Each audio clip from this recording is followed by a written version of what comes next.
Halo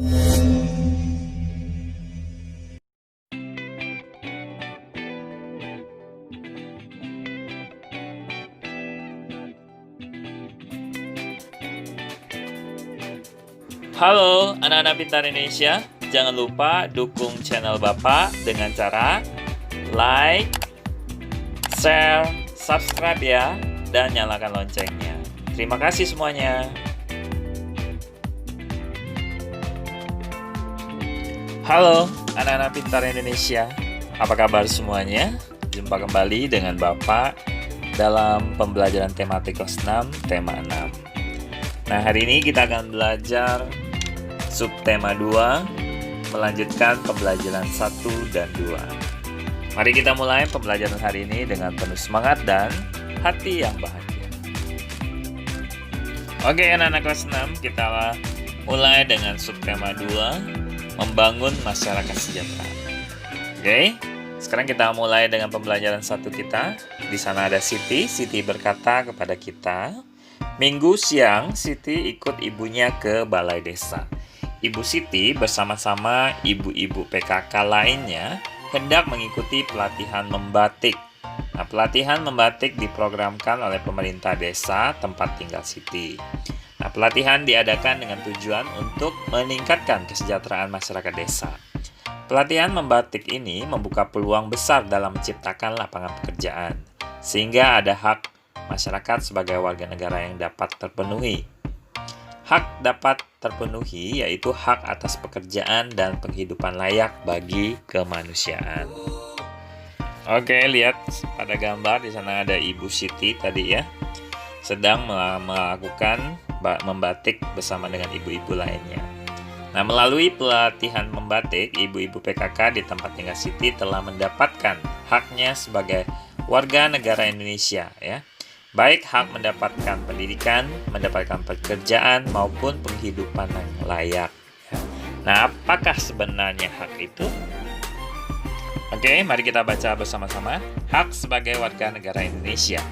Nah, hak adalah sesuatu yang mutlak menjadi milik seseorang atau sesuatu yang seharusnya diterima seseorang.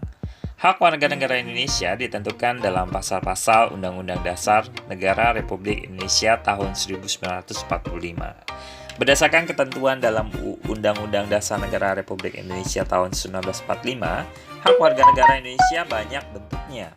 Berikut beberapa bentuk hak warga negara Indonesia. Setiap warga negara Indonesia berhak mendapatkan perlindungan hukum. Hak ini dapat diperoleh warga negara Indonesia salah satunya dalam bentuk perlindungan hukum saat menjadi saksi dalam perkara hukum. Perlindungan hukum juga bisa diberikan atas hak kekayaan intelektual seseorang seperti hak cipta. Sebagai contoh, hak cipta adalah hak cipta dalam penerbitan sebuah buku. Nah, biasanya yang diberikan hak cipta atas isi buku adalah penulis atau penerbit. Selain itu, setiap warga negara Indonesia berhak atas pekerjaan dan penghidupan yang layak. Hak ini seperti yang telah diperoleh oleh ibu-ibu PKK di tempat tinggal Siti melalui pelatihan membatik. Nah, melalui pelatihan membatik diharapkan masyarakat khususnya ibu-ibu PKK bisa menciptakan lapangan pekerjaan demi meningkatkan kesejahteraan keluarga dan masyarakat. Oke, kita lanjutkan. Satu lagi hak warga negara yang tidak kalah pentingnya untuk mencapai tujuan nasional Indonesia yaitu hak memperoleh pendidikan dan pengajaran. Pemenuhan hak warga negara Indonesia ini dapat mencerdaskan kehidupan bangsa yang merupakan salah satu tujuan dari nasional Indonesia. Masih banyak warga negara Indonesia lainnya yang ditetapkan dalam Undang-Undang Dasar Negara Republik Indonesia tahun 1945. Nah, beberapa di antaranya adalah memiliki kedudukan yang sama di mata hukum dan di dalam pemerintahan. Kebebasan memilih dan memeluk, serta menjalankan agama dan kepercayaan yang diyakini. Nah, mempertahankan wilayah negara Republik Indonesia dari serangan musuh, serta kebebasan berserikat, berkumpul, dan mengeluarkan pendapat secara tertulis atau secara lisan dan tulisan sesuai dengan undang-undang yang berlaku. Nah, penuhilah hakmu secara seimbang dengan cara melaksanakan kewajiban terlebih dahulu sebagai warga negara Indonesia. Oke, anak-anak kelas 6, kegiatan selanjutnya yaitu ayo berlatih. Nah, teks yang telah disajikan di atas itu merupakan jenis teks non-fiksi yaitu teks atau tulisan yang dibuat berdasarkan fakta, realita, atau hal-hal yang benar terjadi. Nah, teks non-fiksi tersebut terdiri atas 5 paragraf yang setiap paragrafnya terdapat gagasan utama. Nah, apa itu gagasan utama? Gagasan utama adalah suatu gagasan atau ide yang sedang dibicarakan atau dibahas dalam sebuah paragraf. Nah, gagasan utama ini disebut juga sebagai gagasan pokok atau pikiran utama, atau juga boleh disebut dengan pokok pembicaraan atau pokok pikiran. Nah, dalam setiap paragraf terdapat gagasan utamanya, baik tertulis maupun tersirat. Nah, gagasan utama dapat kamu kenali dengan 2 cara. Yang pertama, membaca teksnya dengan cermat, kemudian menjawab pertanyaan apa yang sedang dibahas pada teks tersebut. Yang kedua, menemukan kalimat utamanya pada setiap paragraf, kemudian menarik kesimpulan dari gagasan-gagasan utama setiap paragrafnya, dan menyimpulkan gagasan utama teksnya. Nah, kalimat utama itu apa? Kalimat utama adalah kalimat yang bersifat umum dan mengandung gagasan utama. Oke, kita lanjutkan. Bacalah kembali dengan cermat dari teks non-fiksi yang telah disajikan tadi. Kemudian tentukan kalimat utama dan gagasan utama masing-masing paragrafnya. Nah, sampaikan ya. Lalu buatlah rangkuman dari yang disampaikan oleh teman-temanmu dalam bentuk tabel berikut ini ya. Jadi di sini ada jawabannya. Paragraf pertama, kalimat utamanya hak warga negara Indonesia banyak bentuknya. Lalu gagasan utamanya hak warga negara Indonesia. Paragraf kedua, setiap warga negara Indonesia berhak mendapatkan perlindungan hukum, kalimat utamanya. Sedangkan gagasan utamanya itu hak mendapatkan perlindungan hukum. Yang ketiga, setiap warga negara Indonesia berhak atas pekerjaan dan penghidupan yang layak. Gagasan utamanya itu hak mendapatkan pekerjaan dan penghidupan yang layak ya. Yang keempat, kalimat utamanya yaitu hak mencapai tujuan nasional Indonesia, yaitu memperoleh pendidikan dan pengajaran. Gagasan utamanya yaitu hak memperoleh pendidikan dan pengajaran. Yang kelima, kalimat utamanya yaitu masih ada banyak hak warga negara Indonesia lainnya yang ditetapkan ya, dalam Undang-Undang Dasar 1945. Sedangkan gagasan utamanya yaitu hak warga negara ditetapkan dalam UUD 1945. Nah, anak-anak, kegiatan selanjutnya yaitu ayo berdiskusi. Nah, kamu telah mengetahui beberapa hak warga negara Indonesia, bukan? Nah, hak-hak warga negara Indonesia tersebut ditetapkan dalam UUD 1945. Nah, pasal-pasal berapa saja Kak yang mengatur tentang hak-hak warga negara Indonesia? Nah, diskusi bersama dengan kelompokmu ya. Nah, tuliskan kesimpulan tentang pasal-pasal dalam Undang-Undang Dasar 1945 ya, yang mengatur tentang hak-hak warga negara Indonesia. Nah, mari kita berdiskusi. Oke, setelah berdiskusi, di sini ada jawabannya. Yang pertama adalah hak mendapatkan perlindungan hukum dalam pasal 27 ayat 1. Yang kedua, hak mendapatkan pekerjaan dan penghidupan yang layak ya pada pasal 27 ayat 2. Yang ketiga, ikut serta dalam upaya bela negara terdapat pada pasal 27 ayat 3. Lalu keempat, kemerdekaan berserikat dan berkumpul serta mengeluarkan pikiran atau pendapat itu pada pasal 28E ayat 3. Yang kelima, hak kemerdekaan memeluk agama dan beribadah menurut agama dan kepercayaannya masing-masing itu pada pasal 28E ayat 1. Yang keenam, ikut serta dalam usaha pertahanan dan keamanan negara terdapat pada pasal 30 ayat 1. Yang ketujuh, hak mendapatkan pendidikan ya, belajar pada pasal 31 ayat 1. Yang kedelapan, hak bebas memelihara dan mengembangkan nilai-nilai budaya nasional pada pasal 28C ayat 1. Yang kesembilan, hak memanfaatkan sumber daya alam pada pasal 33 ayat 3. Yang ke-10, hak fakir miskin dan anak-anak yang terlantar dipelihara oleh negara pada pasal 34 ayat 1. Yang terakhir, hak memperoleh fasilitas pelayanan kesehatan pada pasal 28H ayat 1. Nah, ini hak-hak warga negara Indonesia dan yang ketentuan-ketentuannya yang terdapat dalam UUD 1945. Nah, anak-anak kelas 6, jadi setiap warga negara Indonesia itu berhak dan wajib ikut serta dalam usaha mempertahankan kemerdekaan negara Republik Indonesia. Nah, jadi tuliskanlah perilaku-perilaku warga negara Indonesia yang mencerminkan sikap cinta tanah air, membina persatuan dan kesatuan, serta rela berkorban untuk kepentingan bangsa dan negaranya sebagai upaya dalam mempertahankan kemerdekaan negara kesatuan Republik Indonesia dalam tabel berikut ini ya.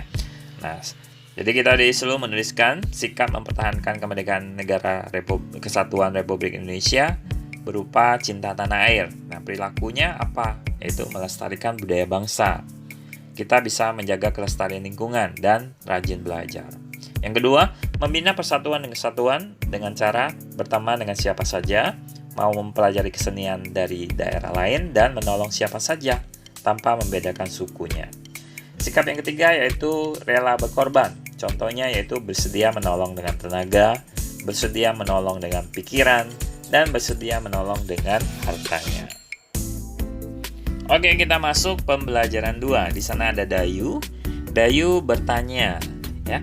Dayu ini adalah anak yang kreatif dan pandai menari. Nah, Dayu ini sering tampil menari di acara pentas seni baik di sekolah maupun di lingkungan tempat tinggalnya. Dayu, ya, kali ini Dayu akan mengikuti lomba tari dalam rangka memperingati HUT RI. Nah, Dayu akan menarikan tari tunggal yang bertema kepahlawanan. Nah, apa sih yang dimaksud dengan tari tunggal? Mari kita pelajari bersama dengan Dayu. Oke, anak-anak, di sini ada ragam tarian di Indonesia. Nah, Indonesia kita kaya akan budaya, di antaranya karya tarian, ya, tari. Nah, setiap daerah memiliki karya tari kreasi yang berbeda-beda. Nah, apa yang dimaksud dengan tari kreasi? Nah, tari kreasi adalah tari yang gerakannya merupakan perkembangan dari gerak tari tradisional. Nah, tari kreasi tidak memiliki aturan tertentu, baik itu gerak maupun aspek lainnya yang terdapat dalam sebuah tarian. Nah, ada 3 jenis tari kreasi, yaitu tari kreasi daerah atau tradisional, tari kreasi modern, dan tari kreasi kontemporer, ya. Nah, tari kreasi daerah atau tradisional adalah tarian yang mengalami perubahan dari tari tradisi, baik itu bentuk, gerak, ataupun aspek lainnya, tetapi tetap dalam konteks ciri khas dari daerah tersebut. Nah, tari kreasi modern adalah tari yang tidak memiliki aturan tertentu, baik dalam geraknya ataupun aspek lainnya. Nah, tari kontemporer adalah tarian yang dibuat berdasarkan isu yang beredar pada waktu tertentu, ya. Nah, bentuk-bentuk karya tari kreasi dapat berupa bentuk tari tunggal, baik juga bisa tari berpasangan dan tari berkelompok.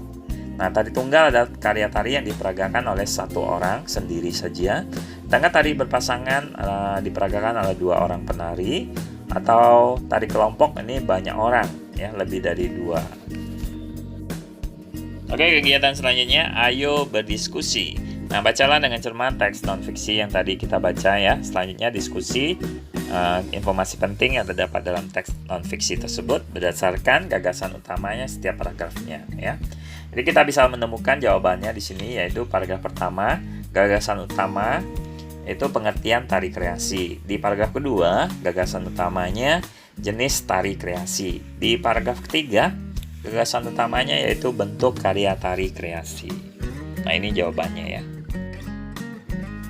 Oke, anak-anak, jadi jenis tari yang akan diikuti Dayu dalam perlombaan adalah tari kreasi daerah atau tradisional yang berbentuk tari tunggal. Nah, tari yang akan disajikan Dayu dalam perlombaan adalah tari merak, ya. Apa itu tari merak? Tari merak adalah merupakan salah satu contoh jenis tari kreasi, ya. Nah, tari merak berasal dari Pasundan, Jawa Barat. Tari merak menggambarkan ekspresi kehidupan burung merak. Nah, tata cara dan gerak tari terinspirasi dari kehidupan burung merak yang diangkat ke pentas oleh seni Sunda Raden Cece Sumantri. Nah, masih banyak contoh tari tunggal lainnya. Nah, perhatikan gambar dari tari merak berikut ini. Oke, anak-anak, selain tari merak, banyak karya tari lain yang berbentuk tari tunggal. Nah, apakah di daerah tempat tinggalmu ada bentuk tari tunggal? Apa nama karya tarinya? Nah, berikut beberapa karya tari berbentuk tari tunggal dari berbagai daerah di Indonesia. Yang pertama adalah tari pendet dari Bali, yang kedua tari kandagan dari Jawa Barat, tari kelana topeng dari Yogyakarta, dan tari remo dari Jawa Timur. Nah, tarian daerah yang merupakan akar dari budaya nasional, ya. Nah, tari daerah, oleh karena itu, jadi kamu berhak dan wajib melestarikan tarian daerah. Dengan cara apa? Dengan cara mempelajarinya tanpa membedakan asal daerah dari setiap tariannya. Nah, melestarikan tarian daerah, nah berarti kita melestarikan budaya dari budaya nasional kita. Oke, anak-anak, selanjutnya ada soal ya, kita jawab. Di sana ada ciri-ciri masa kanak-kanak bagi anak laki-laki ya. Lalu ciri-ciri masa kanak-kanak bagi anak laki-laki seperti belum tumbuh rambut halus di ketiaknya dan alat kelaminnya. Lalu cirinya juga suaranya belum membesar, belum tumbuh jakun, dan belum tumbuh kumis, jambang dan janggut ya. Nah, ketika kita mengalami masa pubertas pada anak laki-laki, ciri-cirinya yaitu sudah tumbuh rambut halus di ketiak dan alat kelamin. Lalu suara jadi membesar, tumbuh jakun di leher, lalu tumbuh kumis, jambang, dan janggut ya. Nah, sedangkan ini adalah ciri-ciri masa kanak-kanak bagi anak perempuan, yaitu pertama belum tumbuh rambut halus di ketiak dan alat kelamin, suaranya belum melengking, payudara belum membesar, panggulnya belum membesar juga ya. Sedangkan ciri-ciri masa pubertas bagi anak perempuan, sudah tumbuh rambut di ketiak dan alat kelaminnya, suara jadi melengking, payudara membesar, dan panggul membesar. Nah, ini ciri-cirinya ya. Oke, demikian anak-anak. Jadi ini adalah ciri batik motif virus dari virus corona ya. Batiknya digambar virus corona ya. Jadi demikian pembelajaran kita pada hari ini. Bapak ucapkan terima kasih. Sampai jumpa di pertemuan selanjutnya.